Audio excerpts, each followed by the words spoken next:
মহারাজা বীর বিক্রম কিশোর মানিক্য বাহাদুরের ১১৮তম জন্মবার্ষিকী উপলক্ষে আগরতলার কামান চৌমোহনী জিরো পয়েন্টে তার মূর্তিতে মাল্যদান করেন মুখ্যমন্ত্রী ডক্টর মানিক সাহা। এদিন মুখ্যমন্ত্রী অভিযোগ করেন তৎকালীন সিপিআইএম সরকার মানিক্য রাজবংশ এবং মহারাজা বীর বিক্রমের অবদানকে যথাযথ স্বীকৃতি দেননি। মুখ্যমন্ত্রীর দাবি, ত্রিপুরার অন্যান্য অজনজাতির মধ্যে সম্প্রীতি গড়ে তুলতে মানিক্য রাজবংশের গুরুত্বপূর্ণ ভূমিকা ছিল। বিকাশ ভি বিরাসত ভি এই ভাবনায় রাজ্যের ইতিহাস এবং ঐতিহ্যকে সম্মান দেওয়ার কথা তুলে ধরেন মুখ্যমন্ত্রী। তিনি জানান, বর্তমান সরকার মানিক্য রাজবংশ মহারাজা বীর বিক্রমের অবদানকে যথাযথ মর্যাদা ও স্বীকৃতি দিতে উদ্যোগী হয়েছে। ত্রিপুরা থেকে বিক্রম কর্মকারের report, crime press, Bengal news.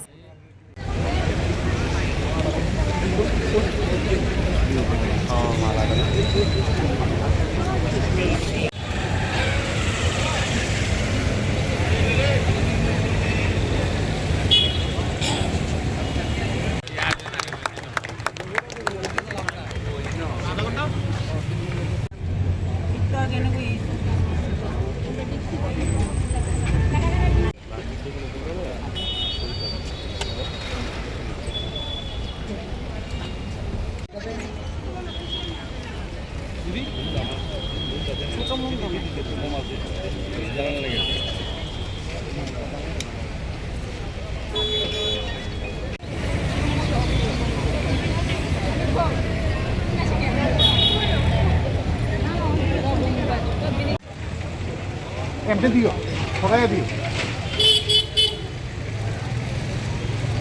আরেকটু লো, আরেকটু।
डायरेक्टर आईसीयू खूप तसे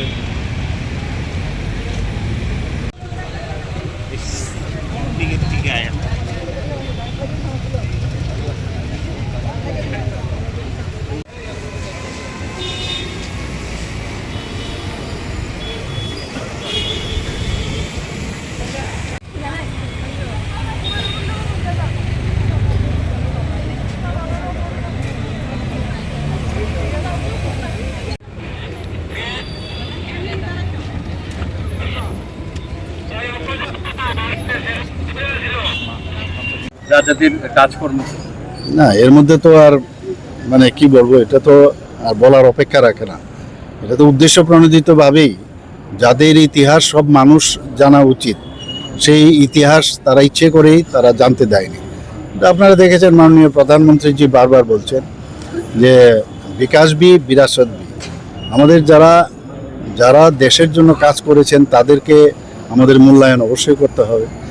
আর বিশেষ করে এই মানিক্য ডাইনেস্টির যারা কাজ করেছেন ত্রিপুরার জন্য তাদেরকে স্মরণ রাখা। এবং মহারাজা বীর বিক্রম কিশোরের সময় আমরা দেখেছি যে জাতি জনজাতির যে একটা মেলবন্ধন, সেটা কিন্তু তখন ছিল, মানে খুবই সুন্দরভাবে একসাথে সবাইকে নিয়ে চলা। এবং আমরা জানি যে মহারাজা বিদেশেও বহু জায়গায় গেছেন এবং ওনার যে আউটলুক, সেই আউটলুক এই দেশ বিদেশে যাওয়ার কারণে অনেক ওনার চিন্তা ভাবনা কিন্তু অনেক ব্রড ছিল, যে কারণে যতগুলো পুরনো যে আমাদের পৌরসভা এর মধ্যে ওয়ান অফ দ্য ওল্ডেস্ট পৌরসভা কিন্তু এই আগরতলার মধ্যে প্রথম উনি স্থাপন করেন। তো এরকম বহু কাজ উনি করেছেন।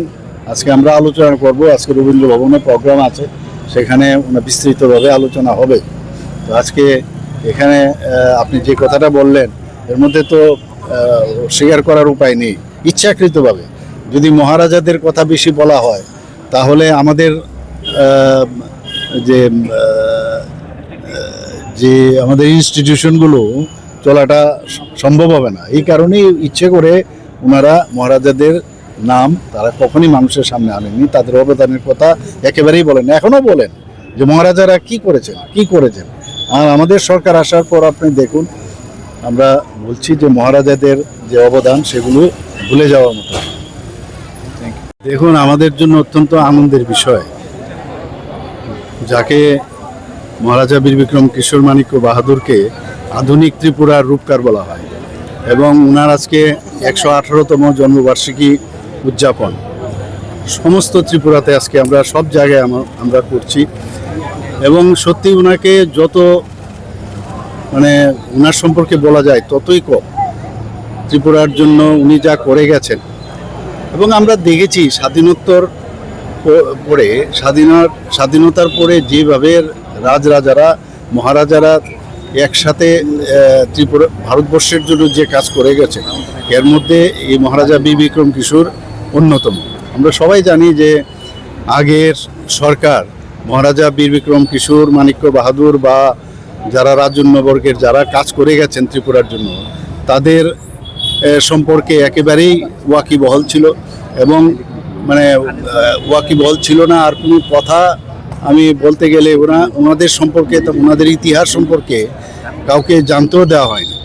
কিন্তু আপনারা দেখেছেন 2018-র পর থেকে আমাদের সরকার, ভারতীয় জনতা পার্টি নেতৃত্বাধীন সরকার আসার পর আমরা মহারাজাদের সম্মান দেওয়ার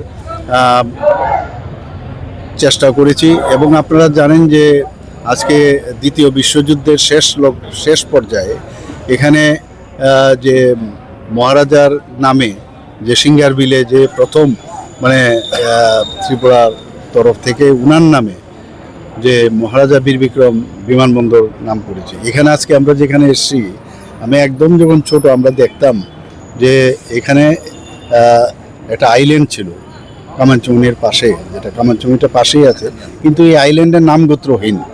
এবং সেই জায়গায় যখন আমি মুখ্যমন্ত্রী হই আমরা ডিসিশন নেই, এবং এখানে একটা 0 মাইল ফলকও ছিল, সেটাকেও মাটির নিচে চলে গেছিলো, সেটাকে উপরে উঠিয়েছি। এবং পাশাপাশি এখানে ওনার একটা মূর্তি আমরা কিন্তু এখানে স্থাপন করেছি। আজকে এখানে আমরা সবাই এসেছি, তো এসে ওনার প্রতি শ্রদ্ধা নিবেদন করছি। এবং ওনা যে কাজ করে গেছেন আপনারা সবাই জানেন যে আজকে এই যে আগরতলা শহরের এত সুন্দরভাবে উনি রাস্তাঘাট এবং এই যে বিল্ডিংগুলো বানিয়েছিলেন এত সুন্দরভাবে, এবং সারা ত্রিপুরাতেই আজকে যেখানে শিক্ষার ব্যবস্থা কথাই বলুন, রাস্তাঘাটের কথাই বলুন, বিভিন্ন সংস্কারের বিষয় বলুন, মহারাজা বীর বিক্রম কিশোরের প্রচুর অবদান আমরা কিন্তু ভুলতে পারি না। আমরা সবাই জানি যে আমাদের যে রবি ঠাকুর, যাকে আমরা নোবেল পুরস্কার যিনি পেয়েছেন, এবং উনি এখানে কিন্তু 7-7বার মহারাজা বীর বিক্রম যখন এসছেন তার আগের থেকেও, মহারাজা বীর বিক্রমের জন্মের আগেও যারা মহারাজারা ছিলেন, 3জন মহারাজের সময়ে ওনার সাথে ভালো পরিচয় ছিল। এখানে উনি 7-7বার এসছেন মহারাজা ত্রিপুরাতে, এবং এই মহারাজার আহ্বানে।